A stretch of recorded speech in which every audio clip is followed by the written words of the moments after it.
Why context is important. By Krishna's mercy.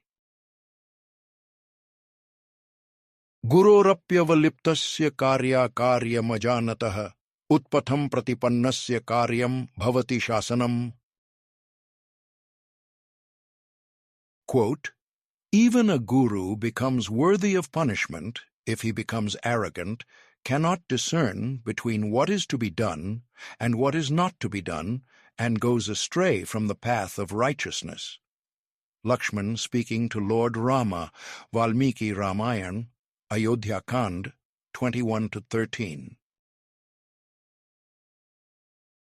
I must say, there is something truly special about a person standing up for someone else.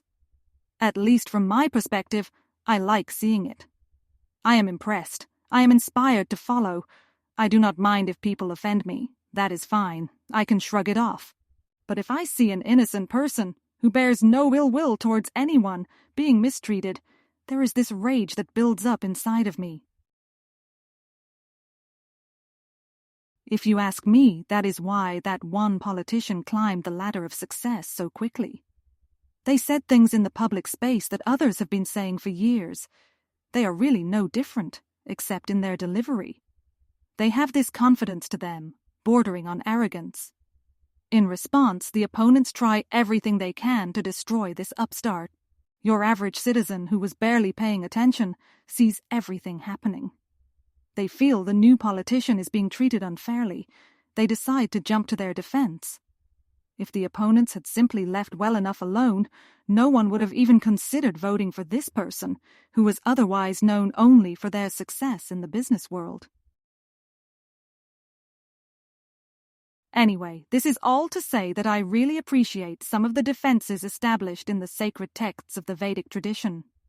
I am particularly drawn to the impassioned plea from Lakshmana, the younger brother of Sri Rama, found in the early portions of the Ramayana poem of Valmiki. Lakshmana is otherwise stoic, responsible, and under control. But the minute he spots injustice against his beloved elder brother, he leaps into action. No boundary will hold Lakshmana back. No etiquette will keep him in place. Lakshmana insists that Rama take the throne, as previously planned. Never mind that Dashrath, their father, has changed his mind, at the insistence of his suddenly envious wife, Queen Kaikeyi.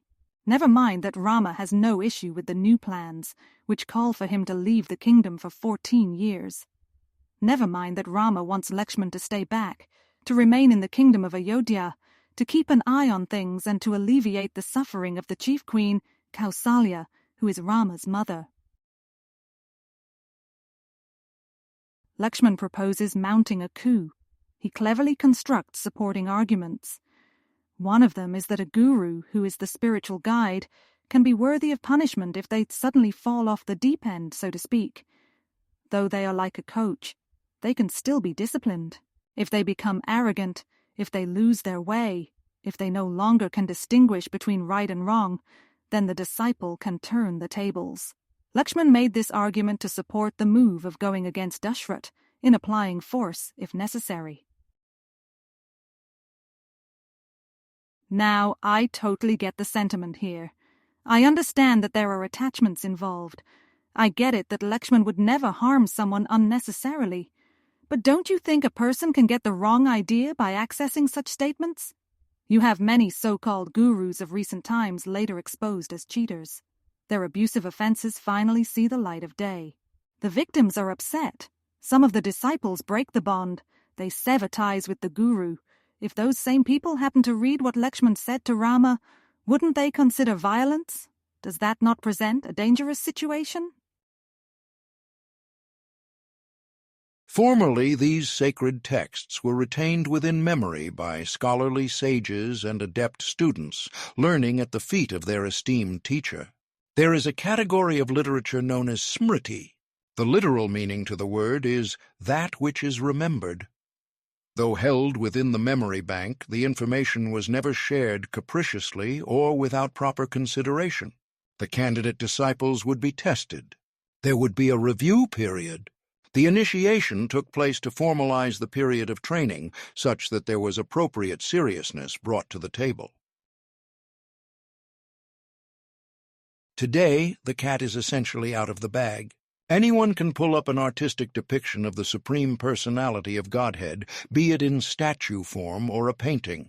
Anyone can create their own rendering, be it accurate or not. They can even create grossly offensive derivative images using AI prompts. In this way, it is easy to get the wrong idea about divinity.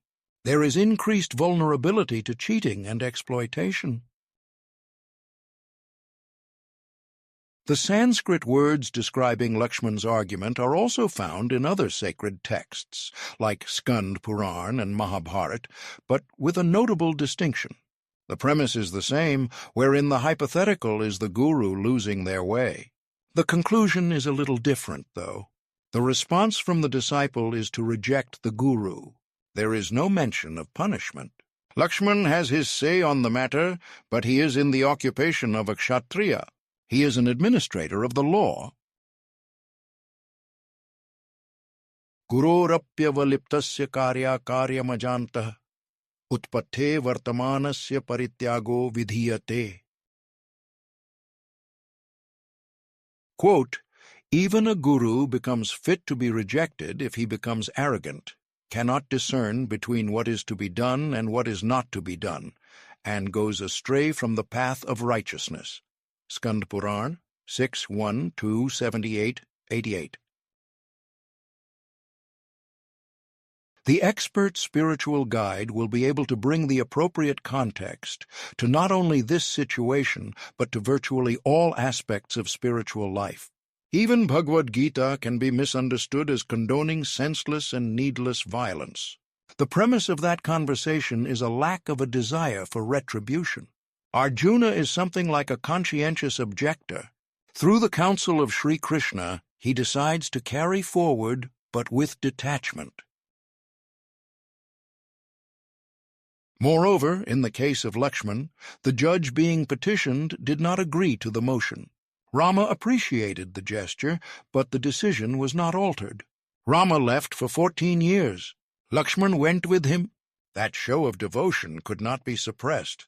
It is the same way for the devoted souls who receive what they require for devotion. Whatever they have simultaneously gets maintained, as confirmed in Bhagavad-gita. Ananyash chintayanto ma, ye janah paryupaste, tesham nityabhiyuktanam, yogakshemam vahamya aham. Quote, but those who worship me with devotion, meditating on my transcendental form, to them I carry what they lack and preserve what they have. Lord Krishna, Bhagavad-gita 9:22. In closing, after flames of envy to fan, to Kaikeyi and husband's plan, Lakshmana suggesting to resist, violence justified to insist, if only those words to read, then improperly to proceed.